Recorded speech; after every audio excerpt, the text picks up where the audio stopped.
Hello and welcome to the Leadership Learned podcast, brought to you by IDG, the leadership specialists. Each episode we examine the behaviours, skills and attributes required to improve human performance through effective leadership. We discuss the latest thinking and issues affecting leadership from the classroom to the boardroom to provide tangible insights as we go beyond the clichés to prove that leaders are made, not born.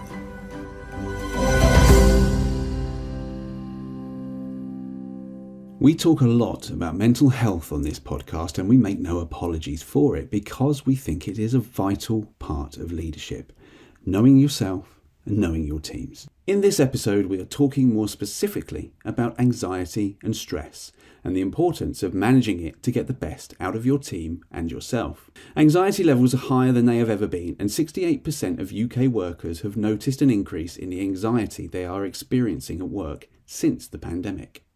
This is huge and has implications in most organisations. We talk about how to deal with anxiety and stress in yourself, your team, and what can be done at an organisational level. It's not just about taking a break every now and then or meditating. It's about getting to the root cause and creating an organisational culture that people want to be a part of. I'm joined in this episode by our regulars leadership guru Nigel Girling and Dr. Rona McKenzie. We're also joined by Ed Smith.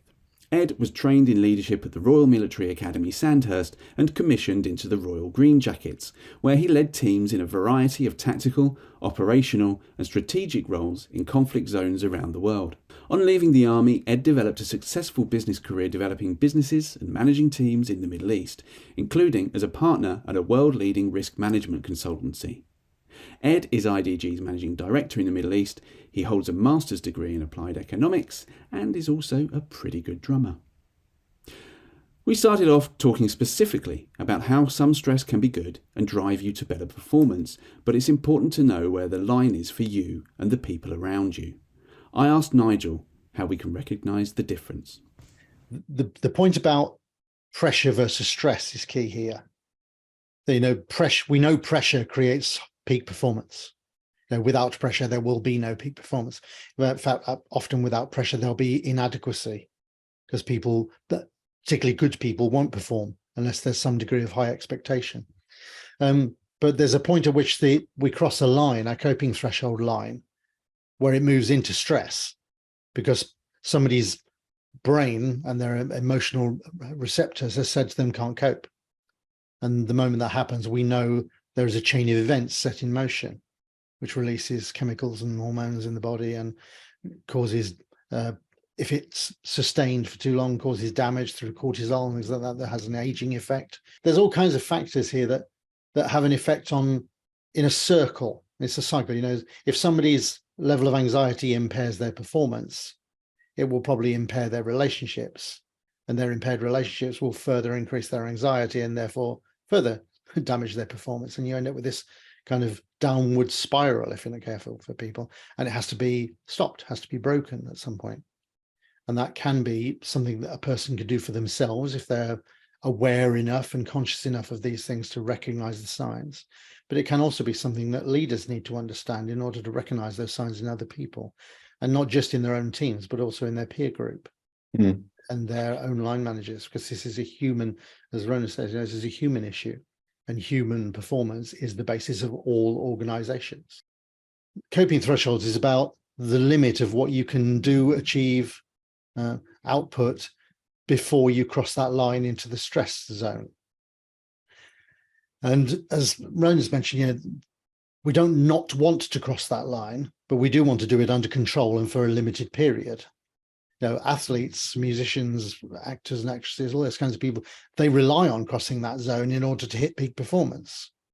But can you cross back over again within a reasonable period of time to protect yourself from longer term damage? And some people can, some people can't.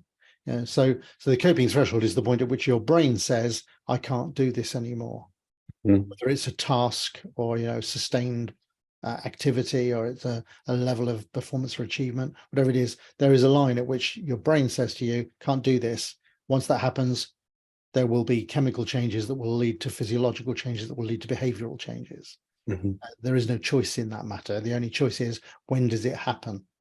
when do you cross the line? Because we are all different, not only between each other, but different on different days and under different contexts. I just Googled how do you overcome anxiety in the workplace? And all it talks about is kind of strategies that almost look at the symptoms rather than the cause. So it's really easy to say, oh, go for a walk, have a glass of water, take a few deep breaths, meditate for 10 minutes. And I'm not belittling any of those as strategies, but actually that's all about trying to overcome a symptom, when actually the cause, it's finding the root cause of things. That's what we need to do. It's interesting understanding what are your causes of anxiety. And I think some of the psychometrics that we've used are really useful, because sometimes it can be a surprise what causes anxiety. So for me, micromanagement causes me all sorts of I don't know if anxiety is the right word, but it impacts negatively on my performance, and which can lead to anxiety. So, but for other people, being left free to do what you like is much more anxiety inducing than anything else.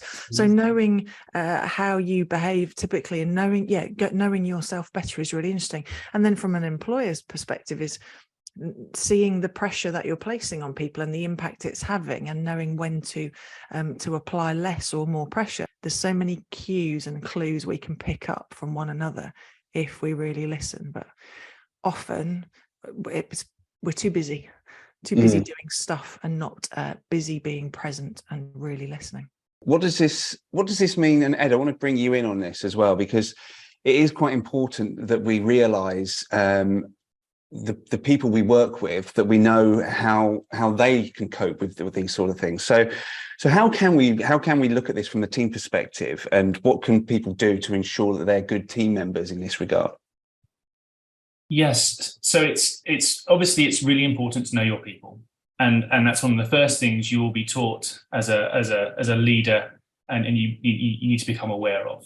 But how do you do that is the next question, and is a very big one for many individuals, many leaders, especially in a world where we have gone through this period now of getting to know some people exclusively online, and a lack of face-to-face relationships completely, but for many, not exclusively, but for many, and then starting to read those people who are more of a closed book, who are more introverted, and who don't naturally let people in. Well, what I will say from experience is that regardless of where sort of people sit on that scale in terms of self-awareness and or the personality scale in terms of a big sharer or someone that's far more closed and introverted and private, dare I say it, is that as a leader you can identify change.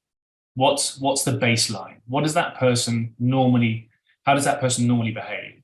And they're usually quiet, they're usually loud, they're usually 5 minutes early. Is their work usually exemplary?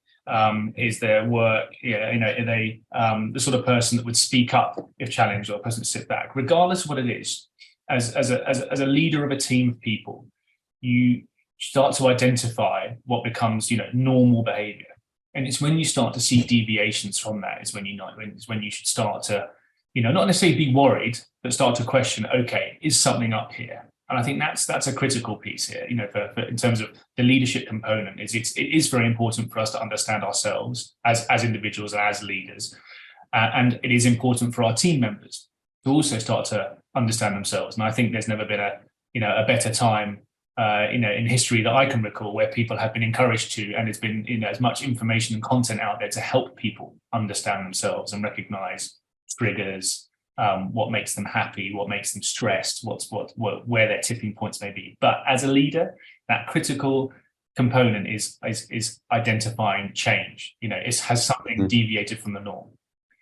The other piece is there's a bit of advice that was given to me a while ago, and admittedly in a very stressful context in terms of military operations, but actually in terms of what the world's been through recently, I'd say it wholeheartedly apply. And that is that as a leader of a team, you need to manage the emotions of those team members. And if you think of it in terms of a graph, where on the horizontal axis you've got time, and on the vertical axis you've got emotion, and so emotional highs up and emotional lows down. And of course, so over time, what you end up with is inevitably some sort of sine curve roller coaster. And the advice to me was, it's very important to try and not completely flatten that curve, but to smooth out that curve. Is to when people are really high, to try and bring them down a bit, and when people are really low, to try and bring them up a bit, because it's those spikes which will start to cause you problems. And if people are at an extreme high and they suddenly experience an event that brings them down to a low, that change, that delta in emotional state, is actually what impacts the stressors more acutely than potentially the more general impact of that event in itself.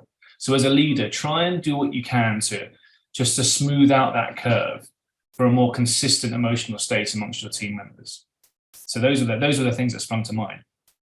And what are the sort of things leaders can do to do that, to smooth that curve out? Yeah, and again, it's highly contextual, but inevitably it's that knowing, it's that emotional intelligence piece of knowing, of reading the room and knowing what to be doing at a given time. And is this a moment to be directive and sort of truly sort of leader-like, or is it a time to be a bit softer, to sit back and have more of a one-to-one, informal, water cooler, sofa chat moment on the online nature of working practices over the past few years? That's hard often to get that sort of that face-to-face moment, but one-to-ones have gone a long way to helping with that. And having the discipline to take the time out to organize one-to-ones, virtual coffees with either people in small groups as teams and or individually, can't be underestimated. And as we do sort of move to a greater back to the office, back to face-to-face world, starting that mentality and that approach again in that format, in that face-to-face format, and not getting bogged down in the day-to-day tasks, which is all too easy to do. But again, that's leadership, self-discipline, 101. So yeah, these things aren't new. It's just, I think it's the way we're having to apply them feels new, with the additional focus and again, of stresses of really understanding what well-being looks like and looking after individual and team well-being. And the stuff you're talking about there, I'm absolutely with you there. The power of one-to-ones. How many organizations see that as valuable work by a leader and therefore give them the space to do it? So in terms of KPIs, what gets measured gets done. Be interesting to see if there's this is totally hypothetical at this stage, but if there's a correlation between measuring one-to-one frequencies and general organizational well-being, and having that on the weekly or the monthly dashboard, seeing what sort of change that may affect. There's also that danger when people are at the top of the organization, in the sense of those that sit with the board as they report to. It's a lonely place to be, and there's a lot of pressure up there, and often there's not very many places to turn to seek support, because you don't necessarily want to share what the pressures you're under with the people that are in your senior teams, because it might feel inappropriate. But where else do you go? I know as a head I really struggled with that, and once you sit in that hot seat for the first time and realize that when you were the deputy or the deputy CEO, suddenly it looked rosy from down there. And then when you get to that seat, you think, flipping heck, I didn't know it would feel like this, and I'm not really sure who I can share this with. And as that anxiety increases, you can feel kind of backed into a corner. So boards have a responsibility to be working with their CEOs and their senior teams to make sure that they're getting the support they need to be able to talk and share. But often we're too concerned about our public persona and our face. We need to be seen to be performing and achieving and doing well. And we don't want to admit necessarily if things aren't going to plan, because it looks like weakness. So if you know that people in your teams have that not perfectionist tendency, but just an achievement tendency, then and normally people up there do. So there's a real risk that they just won't tell you the truth, because they don't feel that they can. Or what signs and symptoms do you give back to them when they do tell you the truth? If you're not listening and supportive, but you're just getting people to crack on because it'll be fine, it's deeply unhelpful. So there's a need for us all to be reflecting on how we show up, both as leaders, but also as leaders of others, in the sense of at that very top. I chair a board for a youth theatre company, and the relationship I have with my CEO is very much in that critical friend, but a constant supportive ear. If I can't support him, who on earth can? So yeah, you have to. It's a tricky position to be, but I think it's really, really important to be supportive as much as possible. I think that's one of the reasons why coaching and mentoring is such a critical aspect of all of this. You know, where you have got someone that you can be completely open and honest with you without repercussions and ramifications. Because, you know, you're right. I mean, in my days as a CEO, you can't go around telling everybody else all the things you're anxious about. It'll cause mayhem, and it's damaging to them, and it's not fair. So, and you can't take it home because that'll be much more painful. So, so there's a limit, and that's why I suspect there's a history with a lot of senior leaders in certain sectors and areas of life to drink too much, because that's a viable alternative if you've got nowhere else to go with stuff, is to numb it, suppress it in some way, and that's deeply unhelpful too for all kinds of other reasons. So, you know, having that, I mean, Eddie mentioned this earlier before we came online, really, this idea of a safe space that we all need to be able to create, and a coach and a mentor provide that sort of safe space. And the coach is the safest space probably, but the mentor can provide some advice in that space too. Yeah, and I think nowadays that, and I don't mean this to be a sweeping generalization, but younger people, inverted commas, have less tolerance for reaching out for coping mechanisms like drinking or other things that actually people my age and older, that was almost how you might have coped. There's no acceptance for that. It's not accepted. Actually, if I'm feeling this kind of pressure, it's not right, and something needs to happen. Whereas I always believed you just needed to crack on and get on with it. But if you turn around and say that to someone in their early 20s, they look at you as if you've completely lost the plot. And so, and it's not that either is right or wrong, it's just different, but we need to understand what's their view of what's happening, what's their view of pressure, what's their perception, is what's my perception of the pressure they're under. How do we understand one another? And then where do we move next? So no judgment there, but looking to understand. And because it might well be that they are under or not under pressure. And often this is around our frame of reference. How pressured have we been? What do we know what it feels like to have a little bit more pressure? Sometimes we get that and we go, oh, okay, that was fine. And actually the sense of achievement afterwards was great. And so for that short period of time, I can accept that. Now we go back to normal. So yeah, it's a bit of a kind of a trial and error, isn't it? But in a supportive way, not taking too big risks. I think it's important to remember my perspective as well, that it's all too easy for leaders to also fall into that trap of, you know, having to be all things to all people. And of course, that's certainly not the case, and that isn't what we would promote. But what I would promote in that regard is, and it sort of links back to my previous comments, it has general context here, is about being authentic. So, you know, it's don't try too hard to be something you're not in the delivery of this, in the assessment of this. In your, you know, if you're not naturally a sort of chummy sort of person, then suddenly trying to strike up very chummy one-to-ones is gonna appear inauthentic and have you know, the reciprocal effect of what you're trying to achieve. So it's understanding how you do that. In the same guise, you know, creating that safe space. How do you do that in an authentic way rather than just mimicking what others have done? Because for some it might be very private, you know, regardless of the level you're at. And I'd say it is more pertinent to C-suite, especially sort of CEOs, in terms of that ability to really share, and therefore an external coach or board level mentor might be ideal. But also sort of broader sort of friends networks, your friendship group peers, but also at various other levels, your internal peers. You know, where's your safe space internally at work, so you can talk about work things, and that won't be everyone at your level, but you will naturally start to figure out who your friends are, your safe people are. And it may be that they are different, you know, different peers for different things. You might have one safe space, for example, for your innovation space, right? You know, having that person to test an idea on, to turn that idea into action, very different to the safe space and the people you would associate with feeling comfortable with having slightly more, sort of well-being safeguarding discussions with. So it's important then to be true to self, in this regard, and not try to be all things to all people. And I've seen that go wrong. I've seen people knowing that leadership's critical and leading your people and getting to know them is the right thing to do, and they've gone about that in the wrong way. They've gone about it in a way that they think looks good, and they've seen others succeed in, but it just doesn't work for them.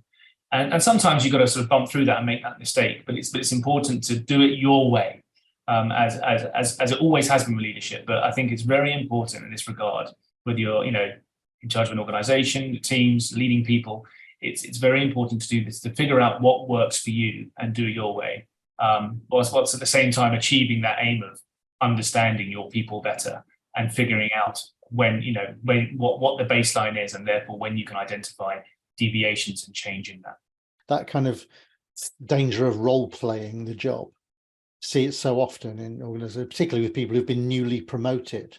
And that was me when I was 25, promoted to my first senior role, and did it like I'd seen it done on the telly, because I had nothing else to go on. I had no other ideas and nobody to help. It's important to try styles out, I think, especially in those junior years, to figure out what does work for you. But don't try too hard to be something you're not. And that's it. Try things, but try things that you can sense will work for you, rather than trying to do things that are so obviously at the opposite end of the spectrum. That failure in that way is not something you want to experience, because it's so hard to come back from. So recognize what your shop window wants to look like, but also what it should look like, being true to self. Yeah, and then getting feedback from people that you trust, because I think that really helps. Sometimes we can't quite see ourselves. Often we can't see ourselves really. We can't, not through the eyes of others, and just getting feedback as how was that for you? I'm trying X or Y out. People, your trusted colleagues, your critical friends, so important. Otherwise, what feels authentic to us might not look it on the other side. Yeah, and this kind of relates to the whole concept of mental toughness that we've talked about before, doesn't it?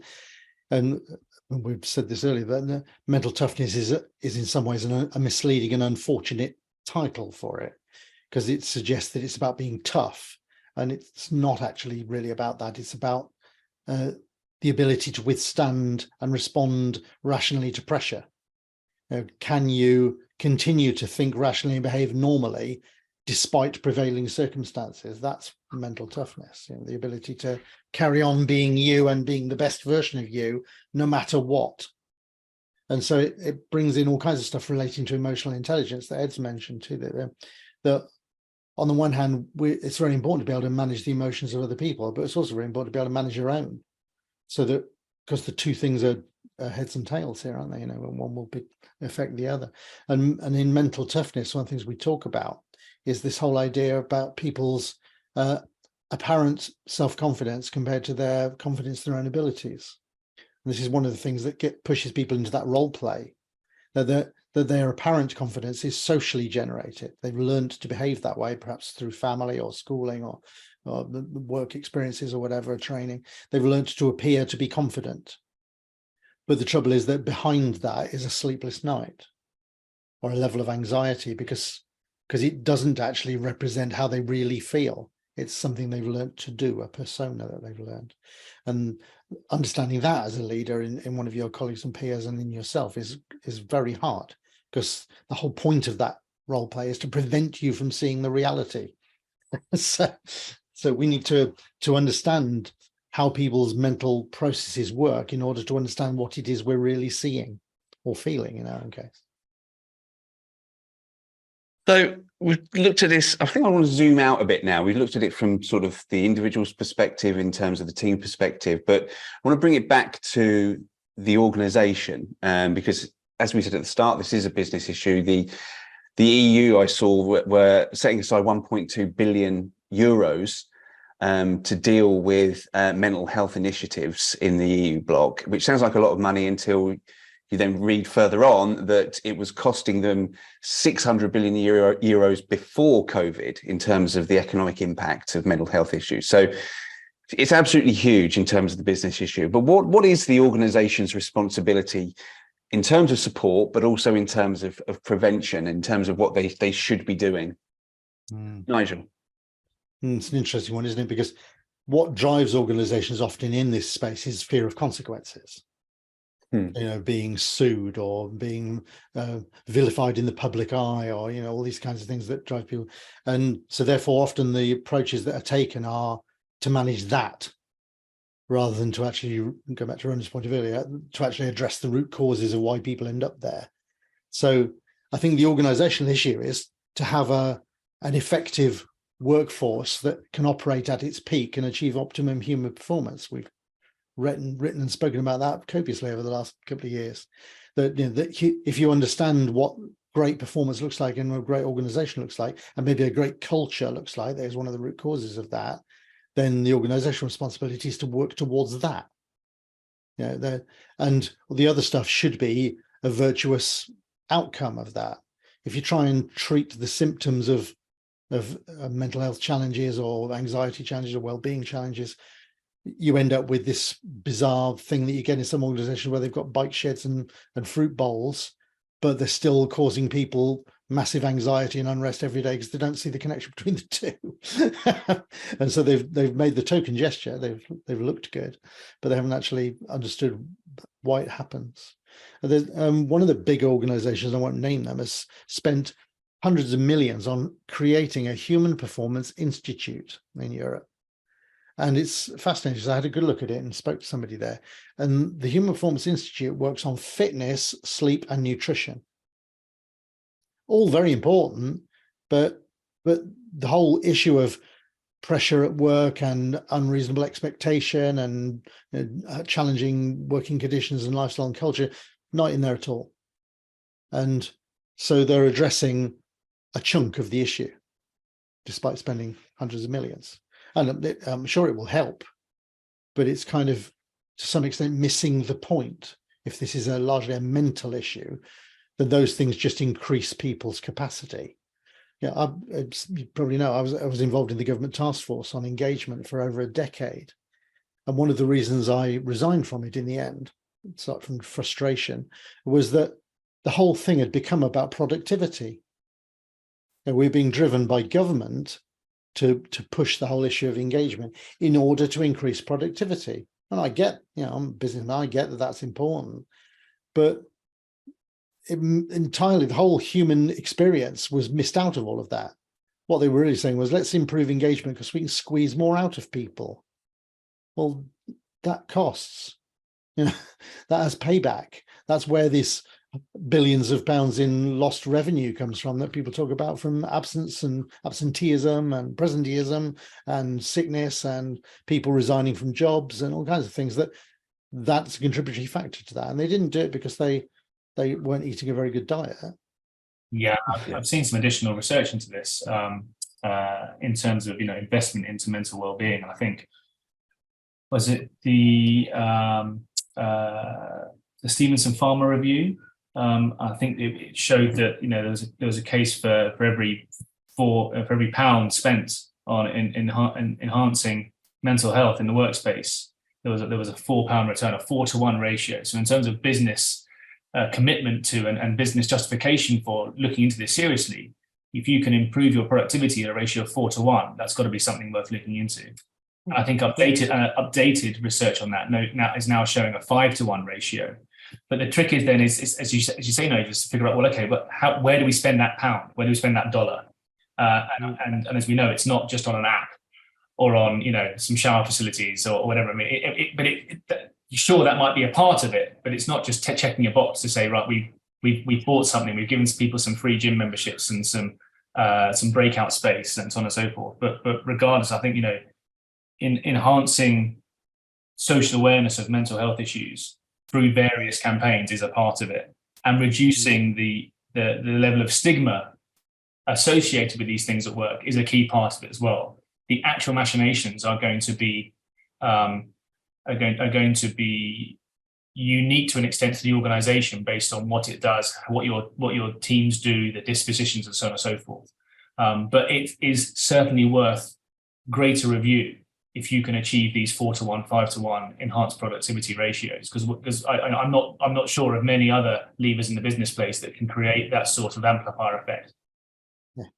Yes, you'd have to rob a bank to create that kind of return normally, wouldn't you? And that has other ramifications. But yeah, it's exactly right. I mean, the investment is often low and often in the wrong places. And if that return is possible, it needs a more intelligent response. It's a strategic issue for an organization. Yeah, and I do think that people are the most important part of everything. If we spend time helping people to know themselves, and then as Ed points out, having those campaigns that help them to understand more deeply about people, full stop, and themselves. People manage, lead, follow, partner with people, and often the cause of anxiety is other people and their behaviors. So if we're more conscious of ourselves, we're more conscious of others, and we actually are helped to become better followers, partners, leaders, that can potentially reduce some of the anxiety created by other people. Knowing what we're in control of or not, and how we can influence and make a difference, and then look at our productivity measures, because often it is just about what's the revenue, how much money is coming in, not about anything else. And if we change what we measure, we take a focus at, as we said earlier, how many people have those meetings to get to know their teams. If that was part of productivity, that would become, people would do it. It's just like mandatory training. People might do it because they feel they have to do it, or they have to do it because otherwise the business will get charged for not following health and safety advice, not the legal requirements. So people just suck it up and get on with it. Well, let's think about what we're really measuring, and if it's adding genuine value, because we know that effective people lead to effective businesses. And yeah, I feel like things have changed a lot over the years, but we still got a really long way to go to be putting the kind of money in that Ed identified there to really make a difference. Yeah, I think one of the dumbest things we ever did, I think, in organizations was create the name human resources.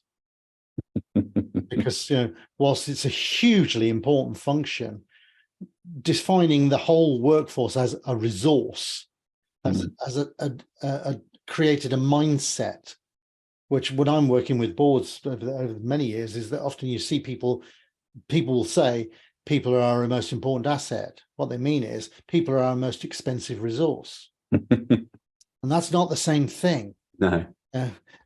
Because the head count is that people refer to it as head count. Like that's what you've bought. You've bought a load of heads. There was one guy, I can't remember who it was now, who's replaced that term with heart count in his organization, in order to get people to understand that what you've got here is a bunch of actual people with emotional responses and lives and feelings. They're not just a tick in a spreadsheet. Draw this into use space in terms of understanding that if that's no longer the case, then this whole sort of being business focused and being nice about it, should never have been, but should not be seen as being mutually exclusive. The opposite, it is important to be a nice person in the workplace to get the best out of your team, in order to be productive, in order to be effective, in order to achieve your results, and bring those two things together. Yeah, the attendance rates in schools have never been so low after the pandemic. Some children are really struggling to get back into school, struggling to get back into routines, to feel comfortable with being with other people, being in classrooms, coping with noise and distraction and all of those things, depending on the age that they were at when they were at home. And for some, great anxiety around what does it mean to be out there with other people, and are they safe? And so for those of us who've had coughs and colds and something more significant in our lives, we might be a little bit more confident to keep going. But for those very young people that have never known about illness on this scale and can't quite understand what it means, there can be genuine fear for their well-being. So we are in a space where there's lots of work. There's no money in schools typically to address attendance. We just need to get them in. But there's lots of work now being done on how can we ensure that young people feel safe and secure at school and are there and being supported and learning effectively. And now we need to consider when they leave school or university and go into work, how do we work in this hybrid way to help them to get to know themselves? So lots of the work we're doing with young people now is the first module we always start with is, how well do you know you?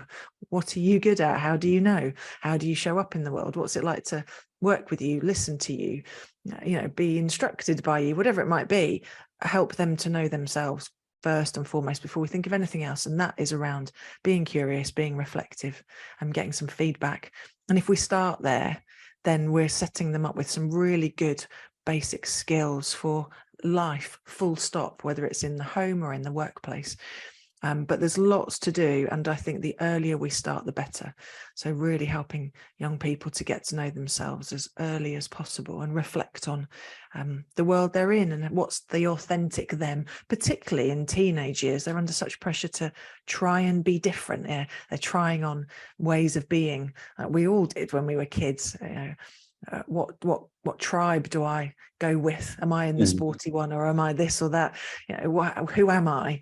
So support to do that in a more constructive way is really important. And then, as we say, what does onboarding look like today in business? I feel like it's really different. How are we going to do it? How are we going to help people to feel like they can show up in all of their beauty and not? So, you can see the great bits about me and the rougher edges. And that's fine. This is great. We're people. And let's work together to get the best from one another and for one another. This is an issue for organizational design. What jobs have we got? Do they still make sense? What shape are we? What infrastructure do we have? Does it fit the new world, or is it still based around an old world that doesn't exist anymore? What culture do we need to have in order to create this human, engaged, high performance organization? The logic that we need in organization today is to create the conditions in which people can thrive. Well, everything else will follow if we can do that. But we're so busy at the other end, hitting results and outcomes and targets and tasks that we're not shaping those conditions a lot of the time. And it's time we did, because we are facing a crisis in organizations that some of us haven't worked out yet, which is that young people that are leaving school now won't do the jobs we're offering. If you can create your own life as an influencer pushing mascara, why the hell would you want to go and work for 45 hours a week doing something horrific in an office somewhere? I don't think it needs you to go, yes, an Instagram influencer is an option, but I think there are so many organizations that are getting this right out there right now that are so much more appealing than the ones that aren't. That's the rational choice that people can make now. It's not about choosing to work or not work. It's about saying, I don't need to work for people like you anymore that organize your workplace and your teams like this. I can go and work for the others down the street who are far nicer about it and are really successful. And because we're happy people, we're really productive, and that business is thriving, and it will surpass, the old school, which the clan that is sort of sticking to the way it has been done in the past. And that's the important thing, is that people, the labour market, especially the younger segments of it, are making rational decisions to work for preferable employers. Well, we're about out of time, so I think we'll wrap it up there. Just remains for me to thank you all for your contributions to what was a relatively anxiety-free podcast. Thanks in particular, Ed, for your podcast debut. And finally, thank you to you for listening, and we hope you found today's discussion useful and insightful. We'd love to hear your comments on the subject today and feedback on the podcast generally. You can find all our contact details in the show notes, or visit us at inspirationaldevelopment.com/leadership learned. We'll see you next time. We'd love to hear your thoughts on the topics discussed today. You can find us on LinkedIn by searching Inspirational Development Group, or email us on info@inspirationaldg.com. If you would like to learn more about IDG and the work we do optimizing human performance through leadership development, you can find us at inspirationaldevelopment.com. Thanks for listening.